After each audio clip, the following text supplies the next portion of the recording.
El sillón del barbero es uno de los espacios más privilegiados de una ciudad y desde los The Shape the Sailor os descubriremos semanalmente historias que merecen ser contadas, rutas por las que perdernos y proyectos que os sorprenderán, porque Vigo tiene tesoros escondidos y aquí te los traeremos todos. Soy Erika Vera y te doy la bienvenida a Lo que Vigo esconde. Luchar por un sueño hasta conseguirlo suele ser un camino por el que transitas con mucho sacrificio y esfuerzo. Pues imagínate si además sueñas con competir algún día en un campeonato olímpico. Llevar tu condición física al máximo nivel supone aprovechar cada onza de lotería genética y ponerle todos los ingredientes para que te lleven a donde quieres llegar. Lidiar con lesiones, conseguir financiación y si además te fallan las pistas donde entrenas, podríamos decir que lo que consiguió nuestro invitado fue un hito titánico. Hoy tenemos el privilegio de tener a los micros a un atleta que ha estado en 2 ocasiones compitiendo por una medalla olímpica y que actualmente entrena a los futuros bomberos, policías y les lleva a prepararse físicamente para aprobar las oposiciones. Y así, entre nosotros, algún atleta todavía sigue entrenando. Bienvenido, David. Hola, buenos días. ¿Qué tal? Muy bien, encantado de estar aquí. Gracias por venir. Es domingo en la mañana. No sé cuándo se va a escuchar esto, generalmente un sábado, pero a lo mejor quien lo escuche pues también es domingo y oye, pues bienvenido el domingo. Gracias. Porque además es una petición de un oyente. A mí me hizo una crítica constructiva de esas que me gustan a mí, que son desde el cariño y desde el amor para mejorar. Y me dice, oye, Erika, que no tienes nada de deporte. Y digo, pues es cierto. Y la verdad que como yo por mí misma no soy muy deportista ni estoy yo muy pendiente de deportes, pues claro, pues no tenía en cuenta este factor. Y eres el primer invitado con el que vamos a hablar de Vigo y deporte. O sea que esto es un lujazo. Encantado de eso. Y aparte, como no sabía quién invitar, fue él el que me dijo, pues yo te sugiero David Gómez. Y aquí tenemos a David Gómez. Hoy no te voy a hacer comenzar por el principio. Yo sé que en las entrevistas normalmente es, bueno, y dime cómo comenzaste. Pues no, aquí vamos por el final, por el presente, más que el final, que tú todavía tienes mucha guerra que darnos. Sí. ¿Cómo es tu proyecto? ¿Qué es lo que haces? Porque al final estás formando a gente que se está preparando para oposiciones. ¿Qué tiene que tener una persona en cuenta el día que dice, oye, que me voy a presentar a bombero, o me voy a presentar a policía, o me voy a presentar a guardia civil? Sobre todo ganas, muchas ganas. En mi trabajo me encuentro con varios perfiles. Está el típico que desde pequeñito dijo que quería ser bombero, quería ser policía, que bueno, pues es mi sueño. Sí. Y otro que, bueno, quiere ser funcionario. Entonces se encuentra con esa posibilidad. Me gusta ese matiz. Sí, eso pasa claro, mucho. Entonces yo también tengo bastante claro los que lo van a conseguir y los que no. Claro. O sea, lo ves venir. Esto es como un deporte, que tomaslo como un deporte. Yo a mis opositores los trato como atletas, como si fueran mis atletas que también tengo. Y les exijo lo mismo, o sea, no vienes a fichar. Porque alguno también se viene con... Yo venía a entrenar, a mí como... Sí, claro. Tú me has dicho que yo tenía que venir a entrenar, yo vengo a entrenar y entonces ya voy a conseguir la plaza.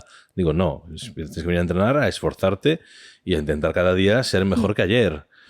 Que eso a un atleta no se lo tengo que decir, pero a muchos opositores les pasa eso. Tú me has dicho que yo tenía que entrenar y mejoraba y lo iba a hacer y yo vengo todos los días. Claro, es que no es lo mismo fichar, como has dicho, ¿no? Claro. A ponerle intención a ese fichaje.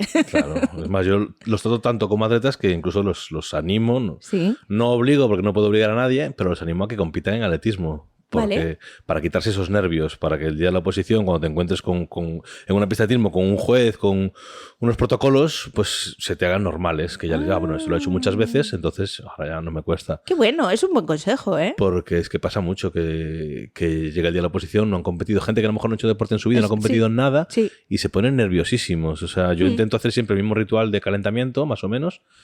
Y me ha pasado de estar en una posición y ¿qué hago para calentar? Lo que hace siempre. Claro. Pero es que no me acuerdo. No me acuerdo. ¿Qué hago ahora? ¿Sabes? Son años de trabajo para mucha gente que se juegan todo en un día y los nervios ahí pasan factura. Claro. Lo mismo que en el atletismo. Tú cuando vas a prepararte, pues este año hay Juegos Olímpicos, hay Mundial, hay Europeo, hay Campeonato de España o Campeonato Gallego, el objetivo que tú tengas. Sí. Tú durante el año has competido en varias pruebas para prepararte para esa, tanto física como mentalmente. Psicológicamente, claro. Pues en este caso es lo mismo. Para mí lo trato igual. Entonces intento que vayan compitiendo. Los hay que quieren, los hay que no quieren, pero bueno, por lo general la gente suele responder bastante bien. ¡Qué guay! Oye, pero es que me parece un muy buen planteamiento, ¿no? Al final tú no solo compites con tu cuerpo. De hecho, para mí creo que es el factor más importante. Compites con tu cabeza. Sí, la cabeza es fundamental. Yo me he dado cuenta cuando pasé a ser entrenador. Yo fui un atleta destacado y obviamente pues tenía, digamos que un físico por encima de la media, ¿no? Sí. La gente dice, claro, como ese físico eres rápido, eres fuerte. Ya. Y yo, bueno, sí. Yo pensaba que esas eran mis cualidades. Sí. Y cuando pasé a ser entrenador me di cuenta que realmente mi cualidad era la cabeza. Tenía una cabeza que no tenían mis rivales, claro. ni mis discípulos. O sea, que al final yo me di cuenta que eso. Digo, ostras, pero ¿por qué estás nervioso si esto es facilísimo? Y yo, bueno, claro, fácil para ti. Claro. Digo, pero claro, yo me di cuenta de eso, de que mi gran virtud era mi cabeza. Lo he analizado durante mucho tiempo y es así. Y ahora hablo con gente de mi época, entrenadores. Me ha pasado el caso de hablar con una entrenadora que entrenaba a uno de mis rivales. Y me dijo, es que tú le tenías comido una moral, no quería competir contigo porque mentalmente te lo comías. Ya. Dice, no quería, me dice, en el entrenamiento ni mentarte, o sea, era una cosa... ¡Madre mía! Lo tenías, porque tú llegabas tan seguro a la competición, llegabas ya exuberante, ibas por encima de todos. Claro. Y claro, yo decía, pero es lo normal, ¿no? Todo el mundo va así. Dice, no, estoy no era normal. Físicamente sí, yo he tenido muchos talentos físicos, pero no tenían esa cabeza. Claro, porque es que yo creo que para todo en la vida, ojo, no solo para el deporte, es que la cabeza lo es todo. Es la que regula, la que hace que tú puedes ser talentosísimo en cualquier área. Por ejemplo, nosotros en barbería, yo conozco barberos talentosísimos, pero que luego en la ejecución no funcionan bien y tienen problemas en su día a día porque les falla la cabeza, porque tienen unas inseguridades brutales, porque tienen miedos, porque llega un compañero que a lo mejor tiene un carisma más llamativo y ya se vienen abajo. Entonces, yo creo que la cabeza funciona para todos y en el deporte tiene que ser pues otro trabajo más, imagino. Es fundamental. Ahora hay mucho psicólogo, mucho psicólogo trabajando para el deporte. Yo cuando era atleta empezaba a verse, cuando ya eran mis últimos años, empezaba a verse el tema de los psicólogos con deportistas y yo no lo entendía porque decía, pero... A ti no te hacía falta, tú ya venías de serie, jolín. Claro, yo me di cuenta después de eso, pero yo decía, ¿por qué vas al psicólogo? Pero, claro. ¿Esta gente qué problemas tiene? Bueno, y que en nuestra quinta también tenemos asociado psicólogo a que está tarao, a enfermedad mental, a Dios mío está loco y ahora ya se ha Y claro, desde que soy entrenador llevo pues 14 años entrenando atletas y luego opositores y demás y me he dado cuenta que sí que efectivamente es una parte fundamental. ¿Qué pasa? Yo la tenía de serie, entonces no valoraba eso, pero me he dado cuenta, he entrenado a atletas talentosos y falla ese afrontar la competición o afrontar un entrenamiento duro. Me he topado con gente ¿qué tenemos que entrenar? Pues tenemos esto, es un entrenamiento duro, pues irse y empezar a vomitar antes de entrenar. Ya solo de la idea de hacerse la idea presión, de, ¡ay Dios! De la presión. Entonces, claro, ahí es donde entra el trabajo psicológico. De hecho, tengo un psicólogo de mano ahora para cuando me encuentro con gente que se bloquea así. Tengo opositores, hay muchos, pues lo que decía, gente que no está acostumbrada a competir, a esa presión, pues los atletas normalmente empiezan ya desde niños y bueno, es como casi natural, ¿no? Sí. Pero a nivel opositor, pues te encuentras con una presión y yo me he echado mano de un psicólogo para estos temas. Este dato que has dado ahora me parece interesante, que es el de los que han empezado de niños lo naturalizan, ¿no? Pero el que empiece de adolescente a lo mejor le impone un juez, un jurado, un escenario, un lo que sea. Sí se nota eso, ¿eh? Sí se nota. Y te digo, a nivel opositor, pues tengo gente que pues, ha hecho deportes y gente que no ha hecho deporte. Y sí que hay diferencia, sí que lo ves a la legua. Y juega a la contra, por lo que veo. Y juega a la contra, te digo. Algunos no, algunos parece que lo han hecho toda la vida, que les es muy natural. ¿Has hecho deporte? No, nunca. Joder, pues macho. Pues pareciera. Pues funcionas muy bien. Ya.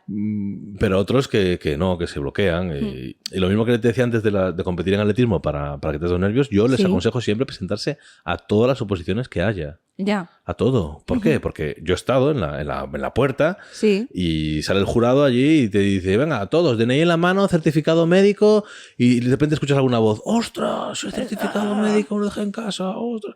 O sea, la gente está súper nerviosa y se olvida cosas. Sí. Entonces yo siempre digo, id, practicar. ¿Que vais allí y firmáis el examen? Bueno, perfecto, no pasa nada. No tenéis ni idea de lo que iba la cosa. Bueno, pero habéis hecho el ritual. De llegar, de presentarte, de que os hagan el llamamiento. Obviamente no va a tener la misma tensión que vuestra oposición real, porque no jugáis estáis nada. Jugando nada, efectivamente. Pero la ola te lleva. Eso, mira, esto me recuerda cuando yo yo iba mucho a Madrid, porque la federación está en Madrid, entonces temas de federativos, pues incluso a entrenar, cuando aquí pues yo veía mucho tiempo y no sé qué, me iba a Madrid a entrenar, o sea, pasaba bastante tiempo en Madrid. Y yo cogía el metro en Madrid y veía que la gente corría por el metro. Y digo, pues estos son tontos. Si vienen 3 minutos, si en 3 minutos pasa otro metro, sí. ¿Por qué corren? Sí. No lo entendía, me parecía absurdo. Hasta que te viste tú corriendo, Cuando yo me mudé a Madrid y un día corrí para coger el metro, dije, yo soy gilipollas. Hemos pasado todos por ahí, no te preocupes. Claro, dices, pero ya me he metido en el ritmo de esta gente. Sí. Es absurdo correr por 3 minutos, no va a pasar nada. Sí. Pero lo haces, porque la marea te lleva. Sí, es inevitable. Te metes en ese ambiente. Entonces, bueno, pues esto es un poco igual. Tú estás en una posición con cientos de personas a la puerta, todas nerviosas, porque ellas sí se están jugando algo, tú no, pero al final dices, ostras, pero te contagia a ti, tú también. Te contagia, dices, estoy nervioso. ¿Y por qué? Si no tengo necesidad. Sí. Entonces, yo aconsejo eso, presentarse a todas las ocasiones que puedas. Claro, porque al final la base de... Esto pasa mucho en el escenario. Nosotros en barbería tenemos la parte de formación y hay muchos compañeros que quisieran hacer formación también, ¿no? Pero claro, hay que subirse a un escenario, a lo mejor hay que explicar y tal, y esto da muchos nervios. Y hablan del pánico escénico. Pues es un poco lo que tú cuentas. Sí. El pánico escénico, ¿cómo se cura? Subiendo a un escenario. Entonces, pues aprovéchate. Yo siempre les decía a la gente que tiene ese miedo, vete al karaoke de tu pueblo. Vete al karaoke de tu pueblo, subes... cantas como una ola y te bajas. ¿Lo has pasado fatal? Sí, pues luego vuelves a subir y cantas el Pimpinel, haciendo el subnormal. Cosas que te hagan sentir más o menos cómodas, divertidas, con tu amigo, con tu... Cuantas más veces subas a un escenario, más fácil va a ser hacerlo con naturalidad en el futuro. Sin duda, es así, es tal cual. Jolín. Y... ¿cuándo comienzas a entrenar a otra persona? ¿Cuándo te hace a ti el clic para decir quiero estar en otro lado? ¿Y qué se siente al estar en otro lado? Siempre tuve muy claro que iba a ser entrenador. Ah, vale. Esto era... Sí, desde niño. Yo era niño. ¿Y tú ya querías ser entrenador? Yo quería ser atleta olímpico. ¡Jolín! Y entrenador. Vale. Esto es así, es como el sueño americano cumplido, ¿no? ¡Wow! O sea, todo lo que has preparado se ha cumplido. Yo lo tuve clarísimo. Yo soy producto de Barcelona 92. Yo tenía 11 años en Barcelona 92. Claro.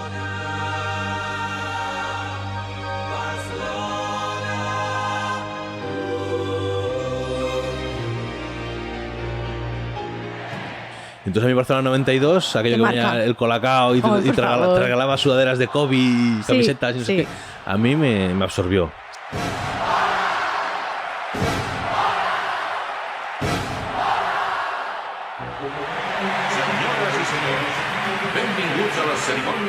Señoras y señores, benvinguts. Y fue en ese año justo, además, empecé a hacer atletismo. Sí.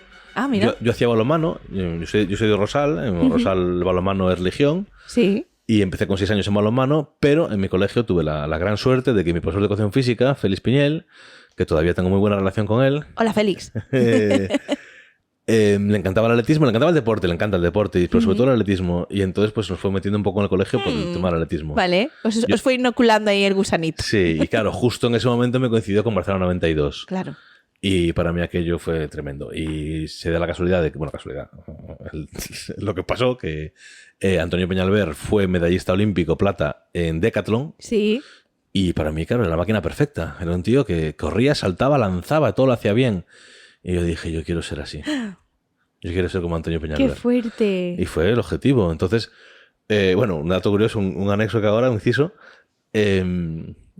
Estoy en un grupo de WhatsApp de entrenadores de España de pruebas combinadas. Sí. Y me hizo mucha gracia un día que estamos, pues éramos, no sé, 20 personas en el grupo y poco a poco se van añadiendo más gente. Y dice el administrador, bueno, acabo de añadir a Antonio Peñalver al grupo. ¡No! Y claro, yo dije, ostras, si me dicen de niño que voy a estar en un grupo de WhatsApp con no Antonio te lo Peñalver... crees, claro. Y la verdad es que, bueno, de hecho, Antonio ahora es una persona con la que tengo confianza, tengo relación. ¡Qué y tal. fuerte! Sí, eso es una pasada. Es como, ¡qué bonito! Sí, como tu sueño de niño, ¿no? Sí. Claro, Antonio tiene ahora, pues tendrá 50 y tantos, 60 años, no sé. Pero mira, es que esto lo voy a resumir muy fácil. Esto es como si ahora una niña que tiene 11 años que admira a Lady Gaga, en el futuro acaba en un grupo de WhatsApp con Lady Gaga. A ver, cada cosa llevada a su lugar. O sea, es para fliparlo. ¡Qué momento! Entonces, nada, yo siempre tuve esa obsesión. Yo quería ser atleta olímpico, porque eso, producto de Barcelona 92, y quería ser entrenador porque admiraba a mi entrenador. Me parecía una persona excelente. De hecho, bueno, efectivamente, todavía tengo relación con él. Fue mi entrenador de escolar. Luego yo ya me tuve que, claro, buscar un entrenador especializado, tal, pero bueno, siempre mantuve esa relación. Y yo quería ser como él. Entonces, ¿por qué no? O sea, yo quería ser atleta olímpico y entrenador. Y lo tuve clarísimo, o sea, desde niño. Bueno, porque de alguna manera también es como una concatenación, ¿no? O sea, primero voy a correr, voy a llegar a las Olimpiadas y algún día te dejaré de poder competir y tendré que entrenar a otros, ¿no? Es como plan A y B. Pero hay gente que luego te dice, no, yo entrenador no quiero ser. O sea, vale. Hay gente que acaba su vida deportiva y no quiere saber más de su deporte. Wow. Y la falta de entrenador o directivo, que también directivo de un club, no les interesa. Vale, o sea que no es lo natural, digamos. No. Yo pensaba que sí, también. Una cosa que como para mí era muy natural, pues, pero no, me he dado cuenta que no, que la gente, muchos borran del mapa el deporte. Imagínate. O sea, van a otro deporte, hacen otra cosa. ¿no? Pues mi afición, yo hice atletismo, pero siempre me gustó hacer ciclismo. Entonces ahora, pues como tengo ya 40 años, pues voy en la bici. Y me gusta tal. O sea, no es tampoco lo normal, pero yo lo tenía clarísimo, atleta olímpico. Y de hecho, una de las cosas por las que elegí el atletismo fue por la posibilidad más real de ser olímpico, porque yo jugué balonmano, era un buen jugador, jugué en la selección gallega, pero me di cuenta de que yo iba a jugar en el equipo titular solo si el entrenador lo consideraba oportuno. Factible, oportuno, si le gustaba cómo jugaba. Sí. Y había veces que no. Ya. Entonces dije, ostras, pero yo si quiero ser olímpico, aquí no voy a poder ser... No va a depender de mí. Ya. Va a depender de varios factores. Y en el atletismo no. En el atletismo, ¿cuál es la mínima olímpica? Tanta marca. Ya. Pues eso. Eso es mi objetivo, hacer esa marca. Una vez haga esa marca, nadie me puede decir que no me lo merezco.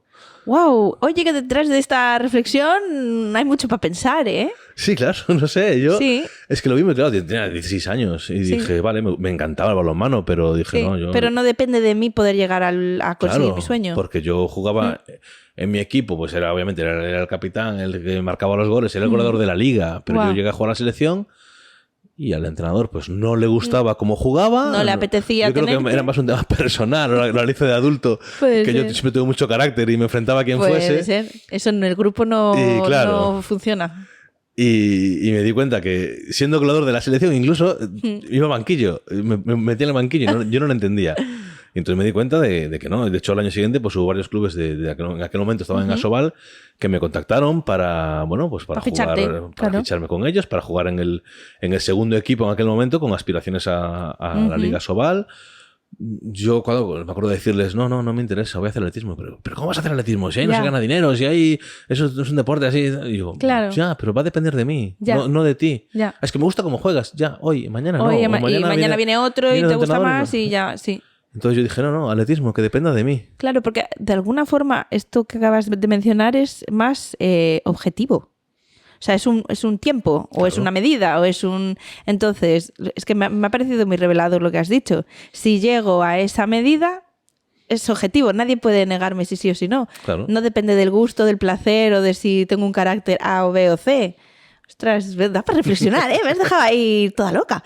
Oye, ¿y cuál es el entrenador que más te ha influido? Ya sabemos que Félix ahí en el colegio, en la etapa escolar. Yo, a ver, he tenido 4 en atletismo, 2 en balonmano y de todos he aprendido cosas. Sí. Obviamente Félix fue mi descubridor. Mi descubridor en atletismo, porque en balonmano yo juego balonmano. Sí. Y mis entrenadores ya se habían dado cuenta que había algo, que era un poquito diferente a los demás. Y me influyó mucho Félix porque me enganchó. Luego yo me vine para Vigo a entrenar con Antonio Fernández, que era un entrenador especialista en Decathlon, y aprendí muchísimo de él. Le debo muchas cosas porque se esforzó muchísimo conmigo. Tuve la suerte de que era un señor jubilado. Justo el año que yo empecé a entrenar con él, se jubiló y entonces tenía total disponibilidad conmigo. Wow, eso es un privilegio, que eso es muy importante. Sí. Eso fue uno de los factores clave, el poder tener un entrenador que esté mañana y tarde contigo en la pista, porque además mi disciplina requiere eso, mañana y tarde trabajando. Entonces, eso me ayudó muchísimo. Pasaba muchísimas horas, se convirtió en mi segundo padre. Luego, pues vaivenes de la vida. Yo necesitaba un cambio también, necesitaba buscar algo más, porque llevaba 12 años entrenando con él. Sí. Y necesitaba un cambio. Me fui a Madrid, buscando también mejores instalaciones. O sea, quería un cambio de todo. Y sobre todo a Madrid me fui buscando mejores instalaciones. Me fui con un entrenador que sabía que no íbamos a encajar. Vaya. Sí, lo tenía claro, porque era seleccionado nacional y teníamos también nuestros rifirrafes, pero dije, mira, si me hace hacer marca, a mí me da igual. Ya. Como si me da con un palo todos los días. Yo quiero hacer marca. Vale.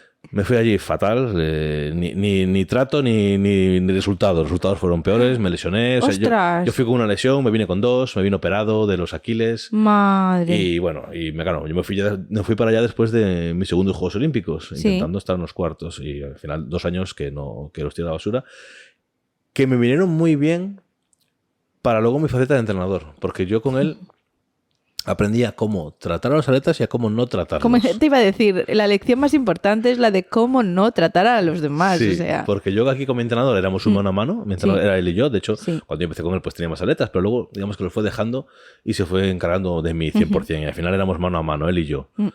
Y cuando me fui a Madrid, pues éramos un grupo de entrenamiento de élite, atletas de élite, y me di cuenta de que el trato impersonal ese a mí no me gustaba. Ya. Es como un producto. Ya. Estás aquí y no me interesa. Número 5. Sí. Tengo un grupo de 10, tú eres el número 5. Me interesa lo que haces aquí. Lo que hagas fuera me da igual. Y cuando yo venía de un entrenador que era mi padre, que se preocupaba de todo lo que pasaba en mi vida. Mira, no vayas a salir por la noche que te va a resfriar. Vete para casa. Entonces, para mí eso fue un choque. No me convenció el sistema. Me operé los Aquiles y me volví para Vigo. Mi entrenador ya estaba retirado, ya era un señor muy mayor y ya estaba retirado. Entonces, bueno, pues me puse a trabajar con el que luego sería mi jefe, además, Jesús Lence. Hola, Jesús. Que se dedicó mucho a mi preparación física, principalmente. Vale. Yo ya tenía 30 años, mi preparación técnica, pues casi me la gestionaba yo. Entrené con lanzamientos con José Manuel Hermida, los saltos con Alberto Salgado, salto de longitud con Alberto Salgado, y luego el resto ya me lo hacía yo por mi cuenta, porque ya consideraba que había llegado a un punto en el que podía resolver mis problemas técnicos, y de hecho así fue. O sea, mejoré en marca en pruebas técnicas. Y Jesús Suso se encargó de la parte técnica. Es fisioterapeuta además, y entonces, bueno, siempre fue mi fisioterapeuta, pero ahí pasó a convertirse en un preparador físico y he aprendido mogollón con él. O sea, qué guay. En cuanto a preparación física, todo lo que aplico yo a mi día a día es prácticamente de él, porque es un crack. Es un genio. Y esos fueron mis entrenadores de atletismo, pero en balonmano me tocaron 2 entrenadores también, o sea... de cada uno sacas algo, ¿no? Sí, fui sacando algo y... Lo que sí y lo que no también. Sí, claro. Sí, pero en general han sido buenos. Salvo esa experiencia en Madrid que me di cuenta que era un centro de entrenamiento donde que eso no te gustó. No se trataba bien a la gente. O sea, a mí me daba un poco igual. Yo tenía 27 años cuando fui con mis segundos Juegos Olímpicos. Yo venía de vuelta ya. Yo tenía muy claro lo que quería y cómo lo quería. Entonces a mí, aunque me dijese cualquier animalada que no, pues mira, me entra por un lado, me sale por otro. Yo quiero hacer marca, me da igual. Pero me di cuenta que yo tenía compañeros de entrenamiento de 18, de 20 años que necesitaban ayuda, que estaban fuera de casa. Se habían desplazado a Madrid. Alguno estaba a cientos de kilómetros de su casa, con problemas en casa alguno, porque yo a la vez me convertí en padre de alguno allí. El padre que no tenían era yo, porque había diferencia y mucha más experiencia. Y bueno, y dos olímpicos, o sea, a las espaldas. Entonces, claro, para ellos seguramente serías como, ¡ah! Mira qué suerte tenemos de tener a esta persona en este grupo. Sí, y me di cuenta de que ese trato para mí no funcionaba. No. O sea, esa gente, había gente que lo estaba pasando mal. Yo me acuerdo de un chico que vino a Madrid a entrenar con 18 años escapando de su casa, porque en su casa había muchos problemas. Muchos problemas. Y estuvo 1 año y medio, y al medio año, a mitad de temporada siguiente, dijo, mira, yo voy a mi casa. Y dijo, bueno, pues nada, pues chao. Pues hasta luego. O sea, prefirió irse a la casa de la que estaba huyendo a quedarse en el centro de alto rendimiento. Pues dice mucho, ¿eh? Sí, a mí es un dato que dice no me mucho. gustó. De hecho, los últimos años creo que la federación está tomando otro cariz con respecto a los centros de alto rendimiento. Antes era como, eres bueno, centro de alto rendimiento. Ahora no, eres bueno, quédate en tu casa. Yo te ayudo en tu casa.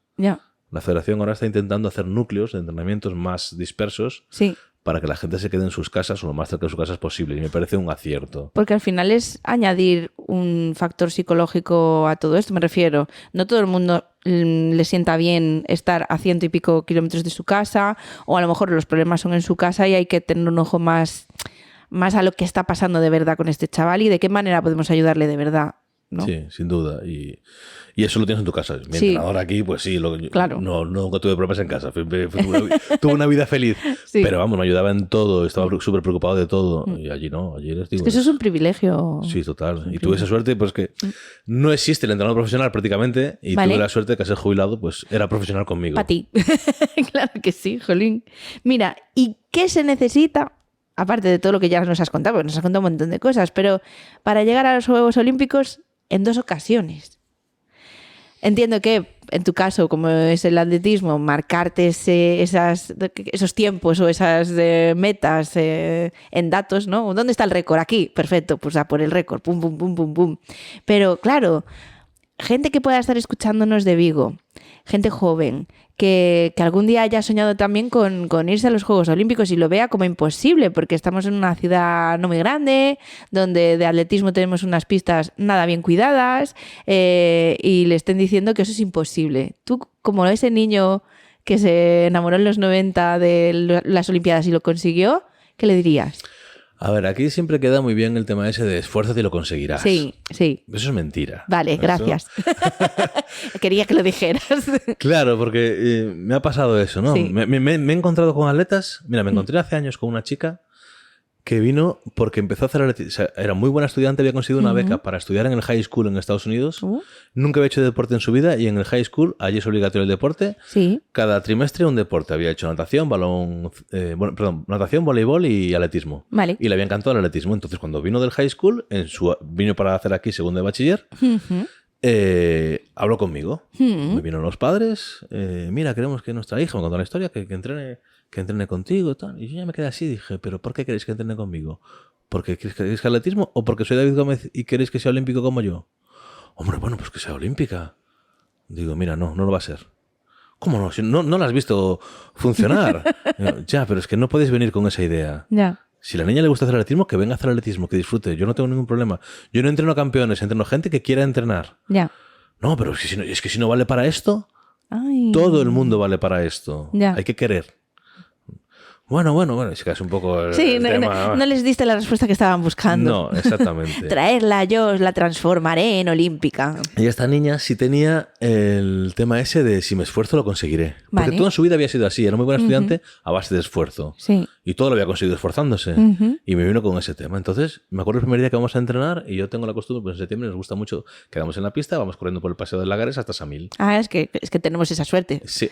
La verdad. Entrenamos en Samil y volvemos, ¿no? Qué Entonces, guay. Claro, ¿qué vamos a hacer eso? Pues vamos a hacer esto. Digo, bueno, salimos a correr, tú sales a correr con las chicas, los chicos van delante. ¿Cómo los chicos delante? Uy, se picó ya. Sí. Y claro, digo, los chicos van más rápido. Sí. ¿Por qué? Bueno. Digo, no sé, son chicos. O sea, primero que llevan años entrenando, más años que tú, y que son chicos. No, pues que si yo me esfuerzo, puedo conseguirlo. Bueno. Sí, claro, sí. Y dije, no.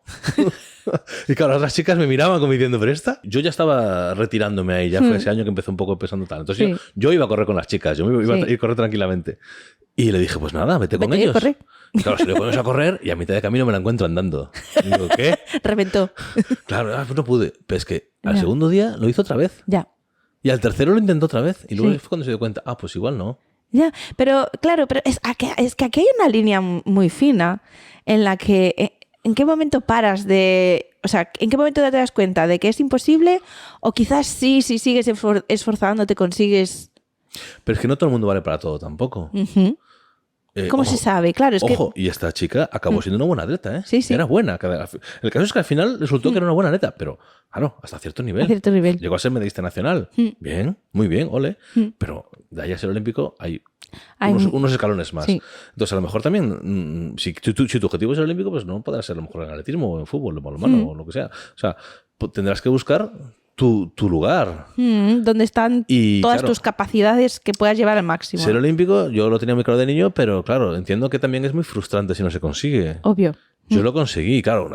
¿Quieres ser olímpico? Sí, yo una vez fui olímpico, quería ser campeón olímpico. Ya. Claro, y no lo conseguí. No. Pero bueno. Pero llegué a las Olimpiadas, tienes que ir marcándote pasos. Yo también al final, obviamente, hablaba de un sueño de niño, pero cuando yo ya empezaba a tener 15, 16 años, empecé a razonarlo y dice, vale, yo quiero ser olímpico, pero bueno, la cosa es complicada. Y cuando llegas a las Olimpiadas, ¿tú sabes si tienes opciones o no de ganar? Sí, hay. Sí. Conoces a tus rivales, sabes el ranking que hay, sabes dónde estás. ¿Y cómo te sentías tú? Yo fui a disfrutarlo. Vale. Mi objetivo era estar. Sí. Siempre dije que el objetivo era estar. Además, tuve mala suerte y los 2 Juegos Olímpicos que acudí lesionado. Me esforcé tanto para poder llegar que al final no llegué en mejor momento. No. Mala suerte. La primera vez forcé mucho la máquina, la segunda tuve una caída antes, unas semanas antes, y no llegué en el estado de forma que yo quería. Pero bueno, el objetivo era estar ahí. Y a puntitos estuve de los terceros. Ay. De hecho, los terceros no llegué porque también tuve un problema, me caí en la colchoneta, me esguincé el cuello. y se retrasó mucho mi preparación. Pero a puntito, o sea, yo hice mi mejor marca personal con 23 años, un chavalito, y la segunda mejor marca con 31. ¡Ojo! Después de haberme operado, después de haber historias... Para que luego digan. Sí. O sea, yo... Una buena rehabilitación lo que hace. Lo que hablaba antes, mi fisioterapeuta Jesús Lence. No, y la técnica, ¿eh? Al final yo no soy muy entendida de deporte, pero sí que el poco que practico, para mí es muy importante hacerlo bien, porque si no me lesiono. Sí. O sea, precisamente porque como no hago mucho deporte, el poco que hago o lo hago bien o ya estoy toda la semana torcida. Entonces, claro, en esto vosotros tenéis que tenerlo muy en cuenta. Sí, a lo mejor la técnica viene un poco más tarde. Al principio viene la juventud y el ímpetu y el tal, y el desarrollo de la técnica como que tardas, es algo de maduración, sí, ¿no? Yo no tenía el mismo físico con 20 años que con 30. Claro. Si conseguí la misma marca, bueno, muy cerquita, fue porque mi condición técnica, haber mejorado y haber tenido templanza, haber conseguido la cabeza también centrada. Sí. Siempre tuve buena cabeza, pero obviamente con 30 años me daba la risa. O sea, yo llegaba allí con 20 y decía, ¡buah! Voy a comer el mundo, y a veces te hacía mal. Ya. Pero con 30 años llegaba y miraba a los rivales y decía, ¡buah! Ya estáis. Madre. Estos yogurines a mi lado aquí. Claro, o sea, ya era como, bueno, yo ya vengo de vuelta, sé lo que va a pasar. Sí. Y nada, eso, el ser olímpico es un objetivo que te puedes plantear, pero es un objetivo muy complicado. Sí que lo es. Muy complicado. Sí que lo es. Y hay muchos factores.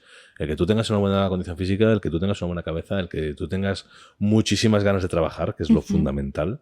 Eso, o sea, el esfuerzo y lo conseguirás. O sea, si es gran parte es eso, esfuerzo y lo conseguirás. Sin esfuerzo no lo vas a conseguir, aunque seas un talentazo. Pero... Y otra de las razones que, claro, es la que no puedes controlar, es un poquito la suerte. Ya. La suerte, por desgracia, es un factor también. Pues lo que comentaba antes, yo me caí unas semanas antes de mis Juegos Olímpicos y me caí unos meses antes de intentar mis terceros Juegos Olímpicos. O sea, la suerte sí es un factor determinante. Y se producen pues lesiones inesperadas. Pues hay lesiones que son pues sobreentrenamiento, por haber cargado mucho y te lesionas, juegas al límite, estás siempre en la cuerda floja, pero hay otras que pues sales a la calle, viene un coche y te atropelló, obvio. Y se acabó. Entonces...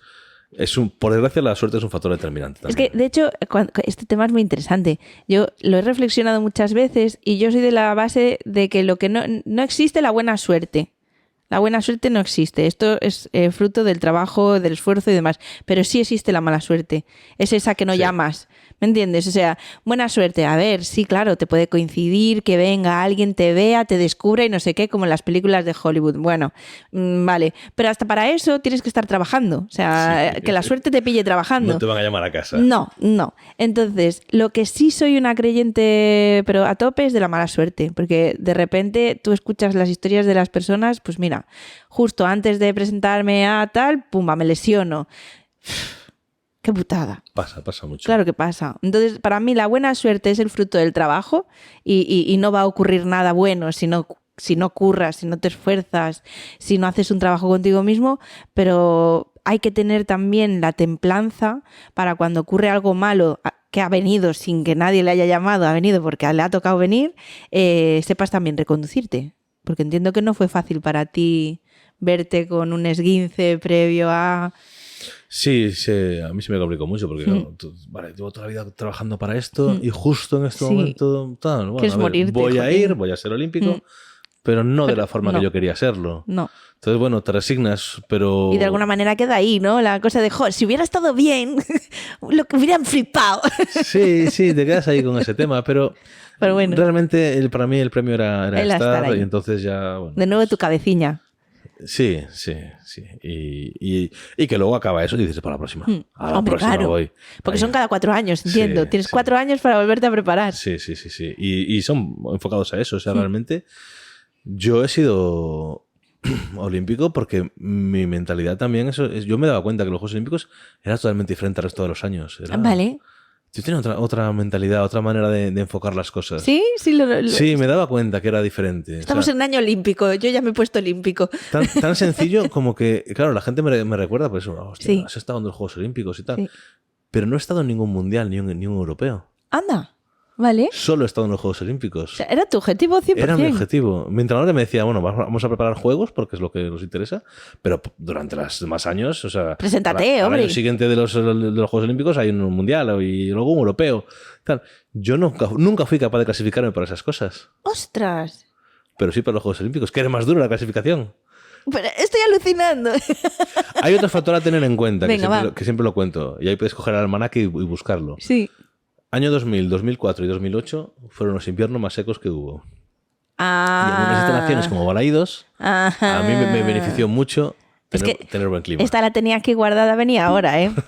¿Qué hubiera sido de David si hubiera tenido unas instalaciones como Dios manda y no unas instalaciones que, oye, mira, pues tenemos unas pistas de atletismo, sí, pero si llueven, pues vas a tener que correr a la lluvia porque no están cubiertas, no hay manera de hacer atletismo de forma cubierta, etcétera, etcétera, etcétera. Sí, ese es un mal que hemos tenido de siempre. Yo me vine para Vigo en el año 98 y ya mi entrenador, que es un señor mayor, nos decía, sí, hay proyectado aquí un módulo cubierto para entrenar. Estamos en 2024 y seguimos igual. Nada. Y la pista está peor. Las atletas de cuando yo era joven que entrenaban conmigo y tal, y me ven por la calle, hombre, ¿y qué tal la pista? ¿Ha mejorado ya? Y digo, no, tiene 20 años más. Es lo mismo con 20 años más. Imagínate, joder, imposible, pues ya estaban hechos una porquería de aquella. Sí, pues sí. O sea, es igual. lo mismo con 20 años más y totalmente abandonadas. Y claro, yo estoy convencido de que efectivamente mi carrera deportiva hubiera cambiado con instalaciones. Yo me fui a Madrid buscando instalaciones deportivas. Más que el entrenador, que como dije antes, sabía que iba a chocar con él. Sí, pero aquí a mí el pensamiento que me produce es de qué pena de que la gente de Vigo no pueda disfrutar de unas instalaciones como una ciudad de Vigo se pueda merecer. Es decir, sin duda. Yo creo que la respuesta no es pues si hay alguien con talento que se vaya buscando otra ciudad que tenga mejores instalaciones. No, es que Vigo es la ciudad más grande de Galicia y debería tener instalaciones suficientes y promover el deporte y la cultura para que no tengamos que irnos a buscarla a otro sitio, ¿no? Pues porque además ahora tú que estás entrenando, perdón que te interrumpo, ahora que tú que estás entrenando atletas te ha de pasar un poco lo mismo, tener la sensación de a lo mejor tener un atleta que podría llegar a estar igual o mejor que tú y tener el mismo problema que tuviste tú, que no hay instalaciones para él. O para ella. Yo en este momento entreno a un atleta que es medallista nacional, atleta internacional, y está en Estados Unidos con una beca deportiva.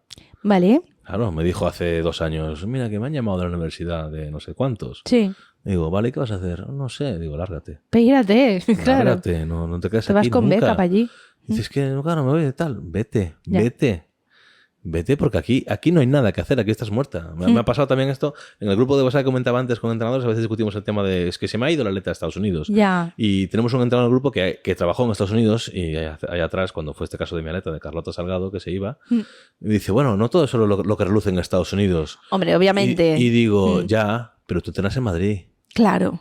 Digo, ¿sabes dónde entreno yo? No, sí, bueno, claro, en tu caso, me dijo que en tu caso, la verdad, Claro. es que con la pista que tenéis... Os invito a venir, ¿sabes? O sea... No, él lo sabe, porque aparte de su abuela es de Vigo, que me enteré después. Ah, mira, claro. y me dijo, sí, no, la verdad es que me admitió, dice, bueno, en tu caso la verdad es que tus atletas sí que se deben ir a Estados Unidos o a otra ciudad española donde puedan, y si en Estados Unidos te pagan, pues que se vayan. O sea, es que es triste, es ¿no? Urgente, que es tú urgente. llegas a ser el mejor, lo mejor que pueda ser, y es que te tengas que ir. Claro. Pero no pasa solo en Vigo también, pasa en general. Obviamente. Al final hablábamos fuera de micros, pues me hablabas del ejemplo de República Checa, donde es tu mujer. Claro, un país donde está pues 100% volcado en que haya unas instalaciones deportivas accesibles para todo el mundo, donde la pista del atletismo ya está en el propio colegio. Sí, y la piscina. Y la piscina, exacto. Es decir, que nosotros tengamos una inclinación hacia el deporte o irnos de copas por churruca no es casualidad. Aquí nos pasa, yo denuncio siempre en mi cuenta de Twitter que le meto un poco de caña a la ciudad, a nuestro consejo de sabios. Sí. Cuando es pues San Juan o un festivo de... Digo San Juan porque nos coincide en época de competición, siempre. Sí, vale. Festivo, la pista de atletismo cierra. Ay... ¿Qué opción le das a esos chavales? Claro. De botellón. Claro. Yo tengo atletas que no les interesa el ese de botellón o salir de fiesta. No les interesa. Han elegido otro tipo de vida. De vida. Y claro, tú tienes que entender que a lo mejor su círculo de amistades son 5 amigos y él es el rarito. El rarito que se queda en casa. Porque no quiere ir de botellón, no quiere ir de fiesta, no sé qué. Entonces, si tú... el día que es festivo, que es el día que se sale de noche, al día siguiente la pista cerrada y no le das oportunidad de hacer atletismo, de hacer deporte, los amigos le van a decir, oye, sal, ¿por qué no puedes entrenar? Totalmente. Y el atleta va a decir, pues tienes razón, porque no puedo hacer nada, pues mi única opción es esta. Yo es que todavía me acuerdo de las noites vivas, lo bien que funcionó, que estábamos todos los chavales, en vez de emborrachándonos por ahí, bueno, que a lo mejor nos emborrachábamos luego, eso es cierto, pero en su momento agradecimos muchísimo los talleres, el acceder a deporte por la noche... Y creo que hizo un clic en la ciudad a partir de ahí. Las noites vivas yo creo que es algo que se tenía que recuperar. Sí. Totalmente. Hace mucho tiempo. Totalmente. Darle la oportunidad a esa gente que ahora ha cambiado el chip. La generación que tenemos es otra, muy diferente a cuando yo tenía 20 años. Y eso del botellón para muchos no es una alternativa. O sea, bueno, es la alternativa única que tienen, pero no quieren hacer eso, ni salir de fiesta, no les interesa. Cuando antes era pues la locura, que sois de fiesta todos. Ahora no. Y si les estás quitando otras opciones, pues eso, las noites vivas, pues era hacer deporte de noche o hacer actividades de noche, y en vez de noche estar en la calle, pues estás allí. Porque al final los niños o los chavales o adolescentes les interesa la vida nocturna. Claro, porque no tienen sueño y tienen que hacer socialización nocturna. Esto es ABC. Pues darles opciones saludables. Y yo creo que yo ya estoy perdida. Pero un niño que empieza desde chiquitito, que hace deporte, que lo puedes llevar a una cosa, que lo puedes llevar a otra, que pueda probar diferentes deportes, porque no todo es fútbol. Pues hacer más accesible un atletismo, que yo qué sé, que tienes un montón de opciones deportivas más allá de fútbol, baloncesto, balonmano. Sí, eso, o talleres, actividades. Sí. Actividades de muchos tipos. Pero claro, si la opción es cerrar instalaciones deportivas... O sea, nosotros, yo recuerdo cuando la pista estaba cerrada, bueno, lo comentaba antes, yo cuando era atleta, pues, y no gobernaba nuestro gobernante actual, pues yo tenía una llave de la pista. Yo como atleta profesional, pues entraba y salía de la pista cuando me da la gana. Pero yo sé de gente, había gente antes que... Pues el domingo en la tarde la pista no abría y tenían que entrenar porque querían entrenar y se saltaban el muro para entrenar. Dios, es que es muy fuerte. Saltar el muro para hacer deporte. No es para hacer un botellón, es para hacer deporte. Pues claro, cuando llegó el nuevo gobierno que tenemos ahora y vio que los chavales pues entrenaban en horas que la pista estaba cerrada, ¿qué hicieron? Subir la valla, poner la valla más alta. Pero es que la gente quiere hacer deporte. Claro, yo puedo llegar a entender que aquí puede haber una historia de responsabilidad civil, ¿no? Es decir, tú tienes unas instalaciones de las que eres responsable y necesitas que en todo momento estén cubiertas porque si a alguien le pasa algo, luego te denuncian a ti, ¿vale? Pues buscar la manera. Sí, pero mira, en Moaña hay una pista de atletismo abierta al público, no tiene muros. Ah, qué maravilla. Está allí en la calle. Y pasas a cualquier hora por la pista de Moaña, pasas por allí con el coche y ves a la gente corriendo. Y aquí no hay de esto. Aquí tiene muros y ahora más altos. Bueno, te dirán que tienes pues el Parque de Castrelos. El Parque de Castrelos. Pero no es una pista de atletismo. No es una pista, efectivamente. El Parque de Castrelos es un parque. De hecho, yo he intentado alguna vez entrenar algún domingo por la tarde con mis atletas. Y es imposible. Y es imposible porque está lleno de gente paseando y no puedes entrenar. Es un incordio. Y sábados y bueno, festivos. Sí, cuando sea. Festivos y demás. Es un incordio, no puedes. La pista de atletismo es otra cosa. Además que la pista de atletismo... Bueno, el atletismo no es solo correr, es correr, saltar y lanzar. Sí. Entonces me hace falta una pista de atletismo para hacer esas cosas. Para correr en el parque, bueno, me puede valer. Sin masificación, vale. Pero necesito más cosas que eso. Y si al deportista lo tratas como un criminal... Claro. Es que ese es el gran problema. Pero es que estamos en el mundo al revés, jolín. Es como tenemos la Plaza de la Estrella llena de chavales emborrachándose y dejando la plaza terriblemente terrible y vecinos quejándose por el ruido y la Plaza de Portugal igual y el no sé qué tal, y luego tienes a unos pobres intentando hacer deporte que no les dejan. O sea, estamos en el mundo al revés. Totalmente. Estamos potenciando lo que no tiene que ser potenciado. Así que nada, nos está quedando un final así reivindicativo, ¿eh? Sí. Sin acritud, simplemente creo que todos los puntos de vista deberían ser escuchados. Quizás el atletismo pues es un deporte minoritario, no es un fútbol, un básquet, no lo sé, pero está ahí. Pero el deporte que más olímpicos ha dado a Vigo ha sido el atletismo. Efectivamente. Entonces... O sea, hay que tenerlo en cuenta. De hecho, este año vamos a tener a otra chica olímpica. Ahí estamos. Esther Navarrete va a ser olímpica este año y es viguesa, 100%. Y tenemos a otra que es Alice Finot, que no es viguesa porque, bueno, es francesa, pero se ha arraigado aquí en Ponteareas, entrena en Vigo, su base de operaciones es Vigo, pero es una atleta cuarta del mundo que se está yendo pues a Algarve a entrenar, a Sudáfrica, se va a Francia algunas veces, se está yendo a Melgaso a entrenar.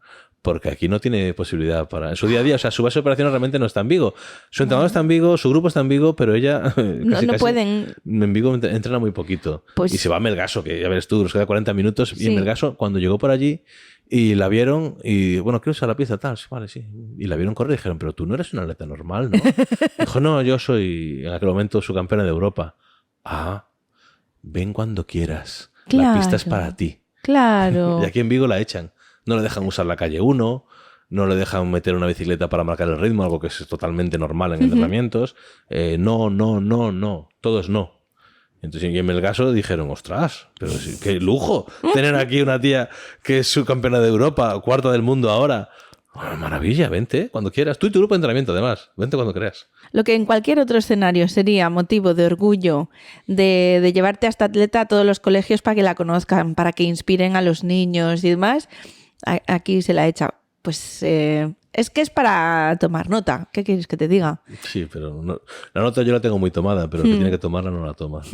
Bueno, a ver si nos escuchan, a ver si hacen algo. Pero sí que es cierto que yo a quien apelo es más al corazón de la gente. Y para terminar, que siempre hay una pregunta que os hago a todos los invitados. Y esta es que creo que sé lo que me vas a decir, pero yo la lanzo por si acaso. No voy a dar por hecho tu respuesta. ¿Qué te gustaría encontrar en Vigo en 2024? No sé, a lo mejor me sorprende lo que me digas. Pues eso, llevo desde el año 98 reivindicándolo. Y Vigo es una ciudad, presumimos, de 300.000 habitantes y necesita no una pista nueva, no una pista reformada como la de Balaidos, sino yo creo que necesitaría otra pista más. O sea, merece 2 pistas de atletismo. Por número de habitantes, Por número de básicamente. habitantes. Y se ha dicho ahora que si van a hacer una pista nueva, van a reformar Balaidos, que es mentira, que lleva 20 años con la misma cantinela, y se va a hacer una pista nueva en As Balsas, allá en ¿Dónde son las balsas? En Sant Andrés de Comesaña, entre Sant Andrés y Matamá. Absurdo, o sea, una pista ahí no tiene ningún sentido porque ya Balaidos está muy cerquita de ahí. Sí. Necesitas una pista en Teis. Ya, para el otro lado de la ciudad, ¿Qué claro. pasa con la ETEA? Ya. ¿De verdad que no cabe una pista en la ETEA? Ya. Había una pista de atletismo en la ETEA de la base militar, pequeñita, con 2 calles de tierra, bueno, una cosita de tal. Cuando se hizo la reforma, se le dijo al concejal, oye, ya que está, aprovechémosla. Hacemos la pista. La respuesta de él fue, es que aquí no hay atletas. Entonces, claro, ese es el nivel que tenemos. Y yo creo que la ETEA es un sitio perfecto, sobre todo porque eso, un niño que viva en Teis no se va a ir a Balaidos a hacer atletismo. No. Y que antes, mira, es justo este matiz que se me pasó antes cuando te escuchaba, ¿no? Hablar de estos atletas. Todos esos movimientos de lo que me hablas cuesta pasta. O sea, hasta irte a Montsao o a Valencia Dominio. Todo supone dinero. Es mucho dinero. Entonces, cuando tú en tu ciudad no tienes las instalaciones adecuadas, ya estás discriminando a gente que por nivel económico no va a poder permitírselo. Sí, sin duda, sin duda. Yo cuando era atleta me iba a entrenar de vez en cuando a Orense, que tenían una pista cubierta en Orense. Ahora tienen 2. Ya tenían una. Bien. Yo me iba a Orense a entrenar y se suponía un dinero, un gasto, un tiempo además. Y ya cuando fui entrenador iba con mis atletas. Ya. Ahora he dejado de ir pues porque ya no tengo casi atletas y tal, y me estoy quitando del tema. Te estás quitando. Me estoy quitando, pero yo iba y eso, claro, tiempo y dinero. Dinero que no se ve. Yo decía antes, fuera del micro, a mí ser entrenador me cuesta dinero. Ya. Entrenar atletas me cuesta dinero. Yo me quiero ir ahora al Campeonato de España con mis atletas. O sea, tengo atletas de nivel de Campeonato de España, medallistas además en este caso. Sí. Y a mí ir con ellos al Campeonato de España me cuesta el viaje. Ya. Me lo pago yo. Me tengo que costear yo ese viaje. Pues, como comprenderás, por afición esto es muy complicado. Y la gente, pues entiendo que se acaba quemando. Sí. Y si yo estoy todas las tardes en la pista entrenando atletas gratuitamente, porque bueno, considero que es lo que debo hacer, es mi labor social, yo tengo un trabajo ya en el que ya gano mi dinero y lo otro lo hago por pura afición, porque creo que debo ayudar a la gente a luchar por los sueños como lo hice yo. Y aparte que esto es algo que me dijiste fuera de micro que me llegó al corazoncito, ¿no? Que es para sacarlos de la calle también, o sea, ayudar a gente que salga de la calle, que no esté en la calle, que esté entrenando, tío. Yo cuando vine para Vigo, yo me vine con 16 años y me vine al instituto, claro, todavía estaba en el instituto. Y bueno, he sido siempre una persona sociable y la gente pues me quería meter en su grupo, ¿no? La verdad que no tuve ningún problema. Rápidamente me metí y me acuerdo que me decía un compañero de clase, va, vente con nosotros, así de clase, que vamos a casa de fulano, allá al portal, abajo. Y estamos allí, salimos de casa a las 2 y estos que me acuerdo que daban a las 3, o sea, a comer y ya fuera. Y tal. Y yo, bueno, no sé, es que a las 6 tengo que ir a entrenar, bueno, no te preocupes y tal. Vamos allí y hoy, ¿qué hacéis? Y dice, estamos en el portal, fumando unos porros. Claro. Digo, ya, ¿y qué más hacéis? No, estamos Nada. allí. ¿Pero hasta qué hora? Hasta las 10. Digo, ¿estáis desde las 3 de la tarde hasta las 10 de la noche fumando porros en un portal? Sí. Sí, claro. Dije, no, gracias, pero no me interesa. No me interesa, claro. Yo tenía muy claro lo que quería y cómo quería, pero lo que decía antes, al final, si eres el rarito del grupo, sí, entras en eso. Sí. Es que lo fácil es caer en ese portal. Claro, entonces a la gente tienes que sacarla de ahí. Si las tardes, cuando salen del colegio, no tienen nada que hacer, ¿qué van a hacer? Eso. Sí. Entonces tendrás que buscarle la salida, en este caso, deportiva, la que yo manejo. Pues entiendo que a que le gusta hacer cerámica o pintura o lo que sea. Efectivamente, pues, que haya esas opciones. Pero sacarlos de ahí. Que su opción no sea ir a fumar porros y a beber litronas a la calle. Totalmente. Que lo ves, que yo no lo he visto mucho tampoco porque mi vida siempre ha sido la pista. Pero recuerdo a veces que pues descansaba por las tardes o descansaba todo el día porque competía el día siguiente o tenía un descanso en el entrenamiento y me venía al centro aquí a dar un paseo por el centro y veía a la gente y digo, ¿cuánta gente hay en la calle? ¿Pero esta gente? ¿Por qué no está haciendo deporte como hago yo todas las tardes? O sea, no lo entendía, me chocaba. Había chavalitos de mi edad que decía, joder, ¿he visto aquí en el portal? Bebiendo con la litrona. No hacen nada.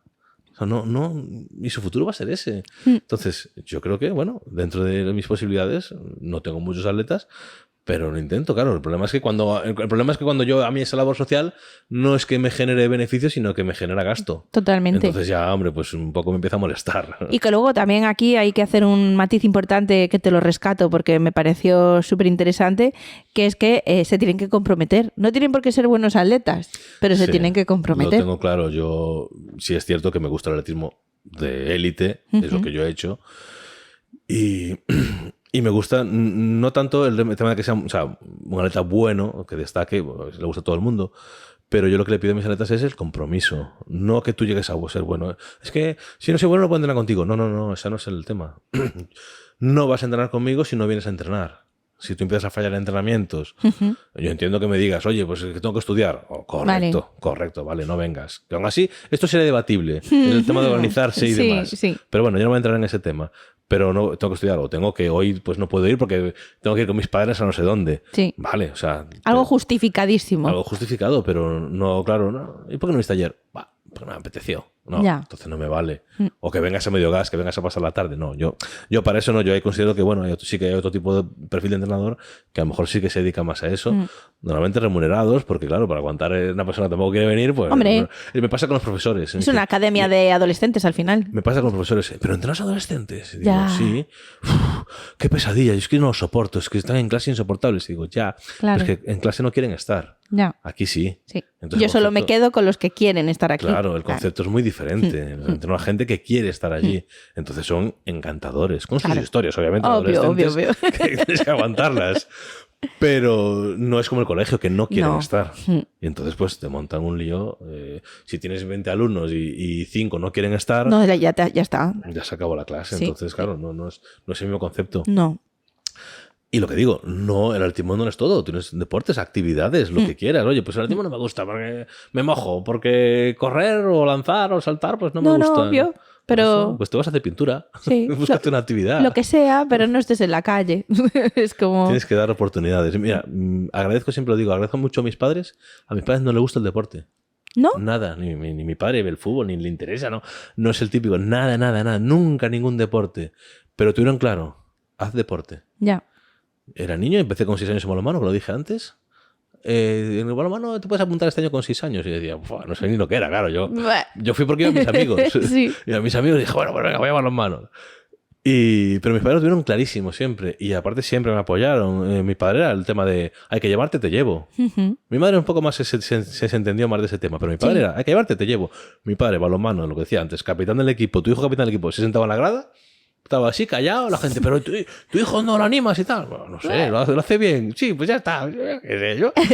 Nada, acabó... Yo vengo a traerlo aquí a que juegue. Sí. La verdad que esto me aburre muchísimo, pero bueno. Y acababa el partido, lo tengo grabado. Acababa el partido, nos metían en el coche a todos. Venga, hasta luego. Y el primer bar que encontraba paraba. Venga, chavales, ¿queréis unos helados? Venga, pum. Y él cogía el café, la prensa, se ponía ya a leer y los niños jugando al futbolín, tomando un helado. O sea, su labor fue esa y para mí fue perfecta, porque nunca tampoco valoró, nunca criticó. No entró ni a criticar ni a lo mejor a todo lo contrario, a azuzarte para... Nada, haz lo que quieras, como quieras, cuando quieras. Yo llegó un punto que dije, mira, quiero hacer el atletismo solo, y me dijeron, adelante. Tuve la suerte que mis padres, pues económicamente, bien, no son ricos, pero no tenían ningún problema. Pudieron apoyar. Entonces me pudieron mandar para Vigo para entrenar, para llegar a ser atleta olímpico. Todo a base de pasta, eso tengo clarísimo. O sea, yo si no fuese así no hubiera... Pues, por mucho que se presuma luego, las becas, no, las becas llegan cuando tú ya eres bueno. Ya. Las becas tienen que ser antes, no cuando ya has conseguido resultados, pero no funciona así. No. Entonces realmente la beca original es de mis padres. Me dijo, bueno, pues venga, vamos a intentarlo y tal, pero ni se molestaron. Yo recuerdo, lo cuento, esta se lo cuento siempre, yo me voy a Santiago de Chile al Campeonato del Mundo Junior. ¡Wow! Me voy 11 días y compito los 2 últimos o así, ¿no? Y yo, pues a mí no me gusta hablar por teléfono. Y yo, no sé, llamar a casa no me gusta. Y no me he llamado ningún día. Yo me fui allí, mis padres confiaron que estaría bien y punto. Tú te fuiste al otro lado del mundo. Y hago el campeonato y quedo segundo del mundo. ¡Caramba! Y me dice el médico, oye, ¿no llamarás a casa, no? Y digo, pues sí, pues llamaré a casa. Bueno, pues a lo mejor sí, ¿no? Voy a llamar. Y llamo a mi madre. Digo, mamá, hombre, ¿qué tal? Quedé segundo. Ah, muy bien, muy bien. ¿Y qué tal Chile? ¿Es bonito? Claro. Y digo, mamá, quedé segundo del mundo. Ya te oí, Ya. Pero Chile, ¿es bonito o no? Me quiero ir de vacaciones allí. ¿Vamos o no vamos de vacaciones? O sea, esa es la vinculación de mis padres con el deporte. Sí. O sea, hazlo. Tal. Yo, sí es cierto, cuando hablamos de estas cosas en casa, también me dicen, bueno, es que tú también tenías lo tuyo, porque tú no querías que entrásemos en ese mundo. Claro. Y es cierto, cierto. Yo siempre separé mucho mi vida deportiva de mi vida personal. Es más, yo prácticamente en mi carrera deportiva no tenía amigos atletas. Mis amigos eran mis amigos de cuando yo era niño, que no es en un mundo del atletismo, ni mucho menos. Pero tenía esos amigos. A mí sí me gustó tener esa vida aparte, porque era como la escapatoria. Sí. Todo el día atletismo. No, claro, te quieres suicidar ya. Yo necesitaba esa salida y para mí la mantuve, pero eso, ni amigos, ni pareja, ni nada. Todo al margen del atletismo siempre. Y mis padres, pues claro, también eso lo vieron. Es que tú no querías que fuéramos. Ya. Digo, cierto es, pero tampoco ellos hicieron la demanda. Pues hay padres que van a ver a sus hijos escondidos en la grada. Van ahí escondidos y bueno, pues lo hizo bien. No. Ellos quisieron, mira, esta es tu movida, nosotros te apoyamos, no nos interesa nada, pero tú a ser feliz, cariño.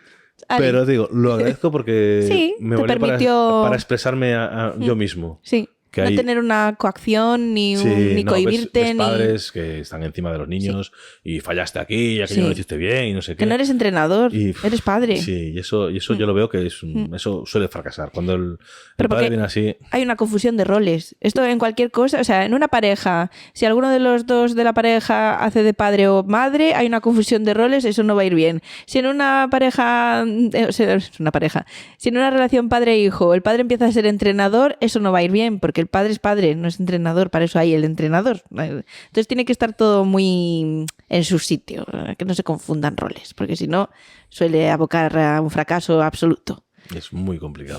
Sí. Jolín, ha sido un placer, no te quiero enrollar más porque llevamos un buen rato aquí de charla arreglando el mundo. No, me encanta, yo también. Muchísimas gracias, espero que tus deseos se cumplan y aquí en Vigo podamos tener 2 pistas de atletismo como Dios manda y que la gente se acerque al deporte y que los que no estemos en el deporte sepamos valorarlo y apoyar todas estas iniciativas. Y a vosotros, gracias por escucharnos una semana más. Habéis visto qué tesoro os he traído, un tesoro olímpico. Esto ya, de verdad lo digo todas las semanas, es que va a llegar un momento que no me pueda superar al invitado anterior. Así que espero que lo hayáis disfrutado. Para mí ha sido un verdadero privilegio y os espero la semana que viene con un nuevo tesoro que Vigo esconde. Muchísimas gracias. Chao, chao.